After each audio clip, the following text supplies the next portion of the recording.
പഞ്ചാര മുട്ടായി അക്കൊന്നും അറിയില്ല.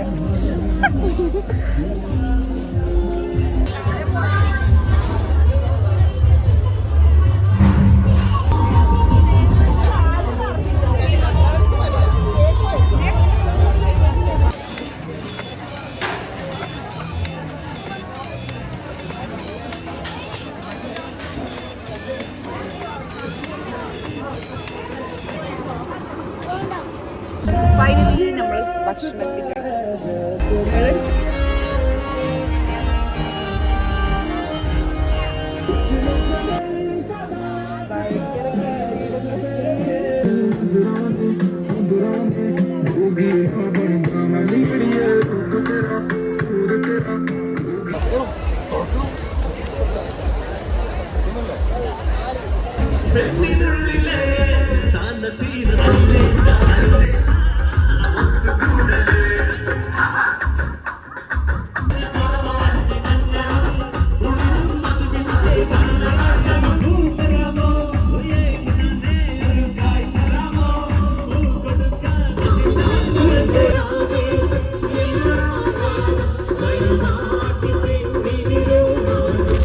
Guys, welcome back to my YouTube channel. എല്ലാവർക്കും സുഖമല്ലേ? ഞാൻ ഈ നൈറ്റില് എവിടെ പോകുന്നതെന്ന് വെച്ചാൽ നിങ്ങൾ തമ്മിൽ കണ്ട പോലെ തന്നെ ഒരു അടിപൊളി കല്യാണം കൂടാൻ വേണ്ടിയിട്ടാണ് ഞാൻ പോകുന്നത്. ഇല്ലേ, നോമ്പ് കഴിഞ്ഞതിന് ശേഷമുള്ള ആദ്യത്തെ കല്യാണം കൂടലാണ്. അതും അടിപൊളി കളർഫുൾ ആയിട്ടുള്ള കല്യാണം കൂടാൻ വേണ്ടി പറ്റി. ഇത് ഓൾറെഡി നേരത്തെ തന്നെ ഫ്രണ്ട്സിന്റെ കൂടെ പോയിട്ടുണ്ടായിരുന്നു. കാരണം അവർക്കുള്ള നിക്കാഹ് ഫംഗ്ഷൻ കുറച്ച് നേരത്തെ സ്റ്റാർട്ട് ചെയ്തിട്ടുണ്ടായിരുന്നു. നിങ്ങൾ വിചാരിക്കുന്നുണ്ട് ഇതാരെ കല്യാണമെന്നല്ലേ? ഇത് അബ്ദുന്റെ ഫ്രണ്ടിന്റെ ഏട്ടന്റെ മോന്റെ കല്യാണം നടക്കുന്ന സ്ഥലത്തേക്ക് എത്താൻ വേണ്ടിട്ട് നമ്മളെ വീട്ടിൽ നിന്ന് കുറച്ച് പോവാനുണ്ട്. ഫൈനലി കല്യാണ വീട്ടിലേക്ക് ഞങ്ങൾ എത്തി. അതിന്റെ ഇടയിൽ അബ്ദു കൊറേ വിളിച്ചിട്ടുണ്ടായിരുന്നു, കോള് എവിടെ എത്തി എന്ന് ചോദിച്ചിട്ട്. ഇതിന് ശേഷം നമ്മൾ നേരെ വിട്ടത് ഫുഡിന്റെ സെക്ഷനിലേക്കാണ്. ഫസ്റ്റ് ടൈം ആണ് ഒരു കല്യാണ വീട്ടിൽ ഇങ്ങനെ പഞ്ചാര പാലുമിഠായൊക്കെ കൊടുക്കുന്നത് കാണുന്നത്. ഇത് നമ്മുടെ കോഴിക്കോട് ബീച്ചിൽ ഫേമസ് ആയിട്ടുള്ള റൈറ്റ് ആണ്. പിന്നെ നമ്മൾ ഫുഡിന്റെ സെക്ഷനിലേക്ക് നടക്കുമ്പോൾ ഒരുപാട് കാഴ്ചകളുണ്ട് കാണാൻ വേണ്ടിട്ട്. എനിക്ക് അവിടെ ഒരു ഫെസ്റ്റ് വൈബായിരുന്നു, കല്യാണ വൈബായിട്ട് തോന്നിയിട്ടില്ല. ഇങ്ങോട്ട് തിരിഞ്ഞു നോക്കിയാലും വെറൈറ്റി ഫുഡ് കൗണ്ടേഴ്സ് ആണ് കാണാൻ വേണ്ടി പറ്റിയത്. ഇതുപോലെ തന്നെ ഭക്ഷണം കഴിക്കാൻ വേണ്ടിയിട്ടും 16ഓളം കൗണ്ടേഴ്സ് ആണ് ഇവിടെ ഉണ്ടായത്.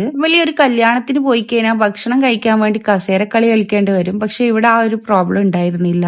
ഫൈനലി നമ്മൾ ഭക്ഷണത്തിന്റെ ശരിക്കും ഭയങ്കര ഫ്രീ ആയിട്ട് ഫുഡ് കഴിക്കാൻ വേണ്ടി പറ്റി. എന്തൊക്കെയോ ഐറ്റംസ് ഉണ്ടായിരുന്നു. ഇവര് ഒരു ബഫേ സ്റ്റൈലാണ് സെറ്റ് ചെയ്തത്. പക്ഷെ നമ്മൾ കാറ്ററിംഗിന്റെ അവര് പറഞ്ഞു നിങ്ങൾ അവിടെ ഇരിക്കും, നിങ്ങൾക്ക് വേണ്ടത് നമ്മൾ എടുത്ത് തരാം. എന്താ നമുക്ക് മൊത്തത്തിൽ എന്താ ഐറ്റംസ് പോലും ഇല്ലത് എന്ന് അറിയാൻ വേണ്ടി പറ്റിയിട്ടില്ല. അവരെടുത്തിരുന്നത് മാത്രമേ കഴിക്കാൻ വേണ്ടി പറ്റിയിട്ടുണ്ടായിരുന്നുള്ളൂ.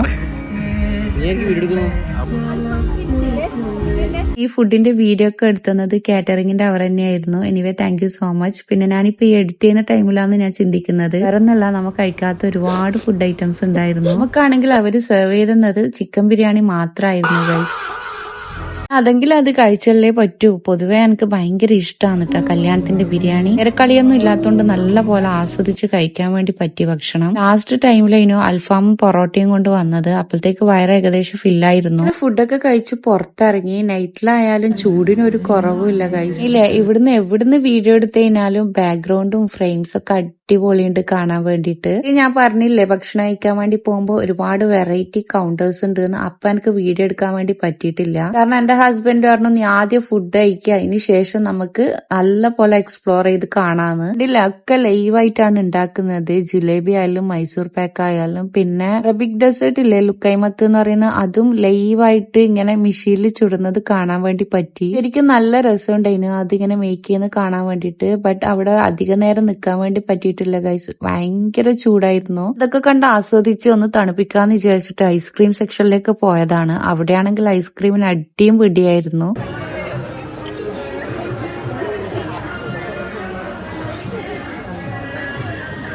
നമ്മൾ നേരത്തെ വന്ന ടൈമിൽ നേരെ പോയത് ഫുഡിന്റെ സെക്ഷനിലേക്കല്ലേ, അതുകൊണ്ട് വെൽക്കം ഡ്രിങ്ക് കുടിക്കാൻ വേണ്ടി പറ്റിയിട്ടില്ല. ഏതായാലും നന്നായെന്ന് തോന്നി, കാരണം ഫുഡ് കഴിച്ചു തരാൻ ഭയങ്കര ചൂടായിരുന്നു. അപ്പൊ ഈ ഒരു ഫ്രഷ് ആയിട്ടുള്ള ജ്യൂസ് കുടിച്ച ടൈമിൽ ഭയങ്കര റിഫ്രഷ്മെന്റ് ആയി. ഇതിന്റെ ഇടയിൽ അബ്ദുവിന്റെ ഫ്രണ്ടിന്റെ ഏട്ടനെ പരിചയപ്പെട്ടിട്ടുണ്ടായിരുന്നു, അതായത് ഈ കല്യാണ ചെക്കന്റെ ഉപ്പാനെ. അതൊന്നും വീഡിയോ എടുക്കാൻ വേണ്ടി പറ്റിയിട്ടുണ്ടായിരുന്നില്ല.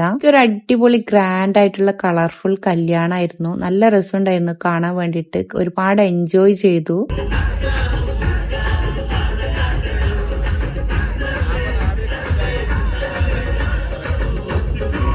മാത്രല്ല ഇത്രയും ആൾക്കാരുണ്ടായിട്ടും ഒട്ടും കൺജസ്റ്റഡ് അല്ലായിരുന്നു. അത്രയും ഫ്രീ ആയിട്ട് എല്ലായിടത്തും നടക്കാൻ വേണ്ടി പറ്റി. പിന്നെ ചെക്കന്റെ ഫ്രണ്ട്സ് ഒക്കെ ഫോട്ടോ എടുക്കുന്നുണ്ടായിരുന്നു. ഒരു സൈഡിലാണെങ്കിൽ ആബിദ് കണ്ണൂർ ടീംസിന്റെ അടിപൊളി ഗാനമേളയായിരുന്നു. ഇതിന്റെ ഇടയിൽ നമ്മൾ ചെറുതായിട്ട് കുറച്ച് വീഡിയോസും ഫോട്ടോസും ഒക്കെ സെറ്റ് ആക്കിയിട്ടുണ്ടായിരുന്നു. കാരണം ഞാൻ ഓൾറെഡി പറഞ്ഞില്ലേ, എവിടുന്ന് എടുത്തു കഴിഞ്ഞാലും ഭയങ്കര ഭംഗിയുണ്ട് കാണാൻ വേണ്ടിയിട്ട്. വീഡിയോ ഇഷ്ടപ്പെട്ടു കഴിഞ്ഞാൽ ലൈക്ക് ചെയ്യാനും ഷെയർ ചെയ്യാനും സബ്സ്ക്രൈബ് ചെയ്യാനും മറക്കല്ലേ. പുതുതായിട്ട് എന്റെ ചാനലിൽ ആരെങ്കിലും വരുന്നുണ്ടെങ്കിൽ സപ്പോർട്ട് ചെയ്യണേ. അങ്ങനെ എല്ലാം കഴിഞ്ഞതിന് ശേഷം ഒന്നും നോക്കിയിട്ടില്ല ഗൈസ്. നല്ല കാറ്റുള്ള സ്ഥലത്ത് പോയിട്ട് ഫ്രീ ആയിട്ട് ഇരുന്നു കുറച്ച് ടൈം. പിന്നെ ഇവരെ ഇവന്റ്സ് അത് എടുത്തു പറയേണ്ട ഒരു കാര്യം തന്നെയാണ്. കാരണം അത്ര അടിപൊളി ഉണ്ടായിരുന്നു കാണാൻ വേണ്ടിയിട്ട്.